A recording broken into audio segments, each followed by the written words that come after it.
या नमस्कार, स्वागत है आपका अपनी YouTube channel state knowledge TV Hindi में। जी हाँ, आज 28 अक्टूबर सुबह सुबह 8 बजे हरियाणा सरकार की तरफ से 3 बड़ी अपडेट आई हैं। 3 बड़ी घोषणाएं की गई हैं। जान लेते हैं इनके बारे में संपूर्ण जानकारी।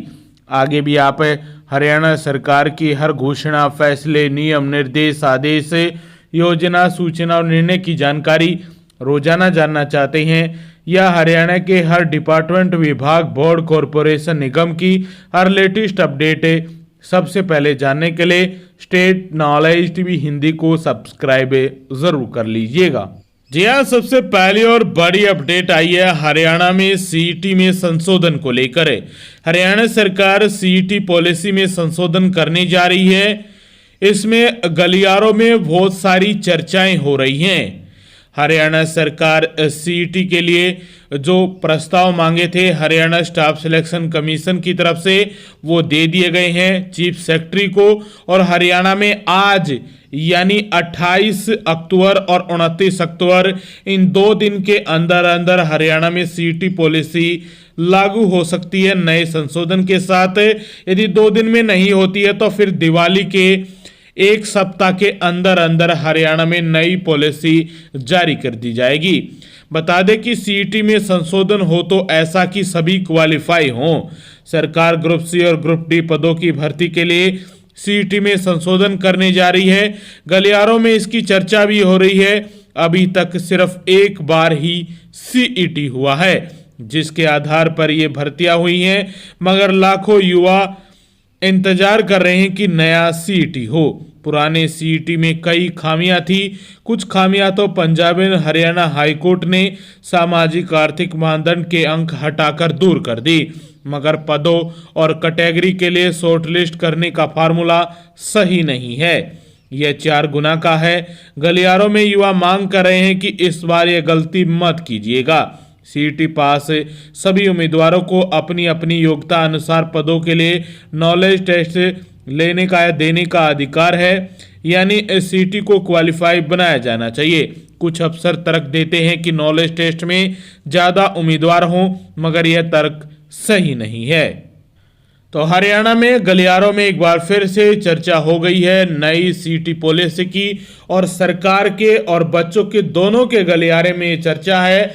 2 दिन के अंदर अंदर हरियाणा में सीईटी पॉलिसी में संशोधन हो सकता है, और यदि 2 दिन के अंदर अंदर पॉलिसी जारी नहीं हुई तो आपकी पॉलिसी 2 नवंबर के बाद ही जारी होगी। और ये 5 से लेकर 7 नवंबर के पहले आपको सीईटी पॉलिसी देखने को मिल जाएगी, और उसी के 2-4 दिन के अंदर अंदर यानी 10 से पहले आपके जो फॉर्म है नए सीईटी को लेकर भी वो भी निकल आएंगे। तो ये बड़ी अपडेट आई है सीईटी को लेकर। हरियाणा में आने वाले जो 10 दिन है यानी सीईटी पॉलिसी में वो खास होने वाले हैं। सभी बच्चों के लिए नई सीईटी पॉलिसी और हरियाणा में नए सीईटी को लेकर खुशखबरी आ जाएगी, और ये खुशखबरी 8 से 10 नवंबर के बीच से पहले आने की संभावना है। तो ये बड़ी अपडेट आई है आप सभी के लिए नई सीईटी पॉलिसी को लेकर। वहीं दूसरी बड़ी अपडेट आई है हरियाणा के लिए। हरियाणा के जो किसान हैं उनके लिए एक सूचना आई है। हरियाणा सरकार ने पिछले दिनों जो पॉलिसी बनाई थी, योजना चलाई थी कि जिनकी फसलें खराब हो गई हैं या बारिश नहीं हुई थी, इसके कारण प्रति एकड़ जो मुआवजा है वो 2000 रुपये देने का ऐलान किया था। लाखों किसानों के जो पैसे हैं उनके अकाउंट में भी आए थे। तो आप अपना स्टेटस जानने के लिए कस्टमर केयर के नंबर पर संपर्क कर सकते हैं। कृषि विभाग कस्टमर केयर के नंबर है ये 1800 1802 117 1800 180 और 2060। तो इस पर जानकारी ले सकते हैं। ये कृषि विभाग की तरफ से कस्टमर केयर नंबर है, आप सभी के लिए सूचना है। पिछले दिनों या वर्षा के मौसम में हरियाणा में ज़्यादा बारिश नहीं हुई, वर्षा नहीं हुई। इस कारण से बहुत सारी फसलों में ज़्यादा पानी की आवश्यकता हुई और बहुत सारी फसलों पर असर भी देखने को मिला।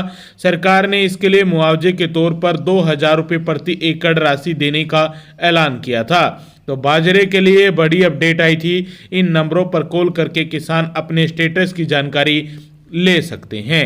तो ये दूसरी बड़ी और सूचना आई थी आप सभी के लिए। वहीं तीसरी अपडेट आई है। तीसरी अपडेट में कई खबरें हैं। पहली, हरियाणा में जो अक्टूबर महीने में अभी जो बचे हुए दिन हैं उनमें कब कब छुट्टियां होंगी सरकारी तौर पर। अभी हरियाणा में जो अक्टूबर महीने में छुट्टियां होंगी वो 28, 29, 30 और 31 4 दिन बचे हुए हैं। इन 4 दिन में 2 छुट्टियां होंगी, छोटी दिवाली की और बड़ी दिवाली की, यानी 30 अक्टूबर और 31 अक्टूबर की छुट्टियां रहने वाली हैं हरियाणा में अक्टूबर महीने में। ये भी आप लोगों का लगातार सवाल आ रहा था हमारे पास। इसके साथ नवंबर महीने में कब कब छुट्टियां होने वाली है। 1 नवंबर शुक्रवार को हरियाणा दिवस है, उसकी छुट्टियां रहेंगी। 2 नवंबर को शनिवार विश्वकर्मा डे या गोवर्धन पूजा है, उस दिन आपकी छुट्टी रहेगी। 3 नवंबर को रविवार है, छुट्टी रहेगी। 9 नवंबर को दूसरा शनिवार है, छुट्टी रहेगी। 10 नवंबर को रविवार है, छुट्टी रहेगी। 15 नवंबर को शुक्रवार है, गुरु नानक जयंती है, उस दिन भी आपका अवकाश रहेगा। 17 नवंबर को रविवार है, 24 नवंबर को रविवार है, तो आपकी छुट्टियां रहेंगी। नवंबर महीने की ये छुट्टियां थी और अक्टूबर महीने में 2 छुट्टियां होंगी, छोटी दिवाली की और बड़ी दिवाली की। तो छुट्टियों को लेकर आप सभी के लिए ये तीसरी और बड़ी अपडेट आई थी। तीसरी अपडेट में पहली खबर थी आप सभी के लिए। वहीं तीसरी अपडेट में ये दूसरी बड़ी खबर आई है आप सभी के लिए। हरियाणा में विधानसभा के नए भवन को लेकर स्पीकर हरविंदर कल्याण नए स्पीकर बने हैं नई सरकार में। अभी तीसरी बार की बीजेपी सरकार में हरविंदर कल्याण घरोंडा से विधायक हैं, उनको स्पीकर बनाया गया है। उनकी तरफ से जानकारी आई है कि संसद भवन की तर्ज पर हरियाणा में बनेगा विधानसभा का नया भवन। तो ये बड़ी अपडेट आई थी चंडीगढ़ से सीधी स्पीकर हरविंदर कल्याण की तरफ से जानकारी दी गई है कि हरियाणा में जो अभी एक भवन है पंजाब का और हरियाणा का, उसके लिए नई जमीन तय की जाएगी और विधानसभा का नया भवन हरियाणा के लिए बनाया जाएगा और ये संसद भवन की तर्ज पर हरियाणा में बनने जा रहा है। तो ये तीसरी अपडेट में ये दूसरी बड़ी खबर आई थी आप सभी के लिए। वहीं तीसरी अपडेट में तीसरी ही खबर आई है। मौलिक शिक्षा महानिदेशक की तरफ से एक पत्र जारी किया गया है कि पक्की भर्तियां होने पर भी निकाले नहीं जाएंगे एसएसटी अध्यापक। हरियाणा कौशल रोजगार निगम को भंग किए जाने की अफवाहों के बीच सरकार ने एक बार फिर से लेटर देकर साफ कर दिया है कि इसे भंग नहीं किया जाएगा, बल्कि पहले के मुकाबले और बेहतर तरीके से संचालन किया जाएगा।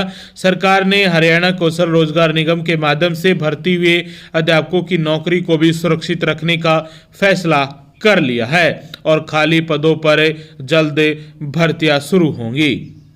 इसके साथ साथ एक और अपडेट आई है। हरियाणा कौशल रोजगार निगम के तहत जो कर्मचारी लगे हुए थे उनका पक्की भर्तियों में एचएसएससी के तहत जो 24 से 25 हजार रिजल्ट जारी किए गए थे, यदि उन पदों में उनका सिलेक्शन हो गया है तो हरियाणा कौशल रोजगार निगम के सीओ ने सभी विभागाध्यक्षों को इस संबंध में पत्र जारी किया है।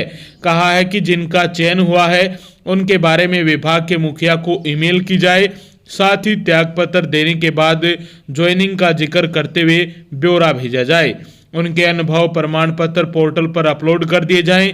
कर्मचारी जिस अंतिम दिन तक काम करेगा उसको वेतन जारी कर दिया जाएगा। तो ये तीसरी बड़ी अपडेट आई थी, ये तीसरी खबर। जी हाँ, तीसरी अपडेट में चौथी खबर आई है। हरियाणा में योग को पहली से 10वीं कक्षा तक अनिवार्य कर दिया गया है। कुरुक्षेत्र में श्री कृष्ण आयुष विश्वविद्यालय की स्थापना हो गई है और पंचकुला में बड़ा चिकित्सा केंद्र और झज्जर जिले में एक अनुसंधान केंद्र स्थापित किया गया है। जी हाँ, आखिरी अपडेट आई है भिवानी जिले से कोई भी दिव्यांगजन रेड क्रॉस में करवा सकता है अपना पंजीकरण। रेड क्रॉस से अपडेट आई है। दिव्यांग जांच और पंजीकरण का अंतिम शिविर रेड क्रॉस भवन में आज है। दिव्यांगजनों को सहायक एवं कृत्रिम अंग वितरित करने, उन्हें समाज की मुख्य धारा से जोड़ने के उद्देश्य से केंद्रीय सामाजिक न्याय और अधिकारिता मंत्रालय शिविर लगाए जा रहे हैं।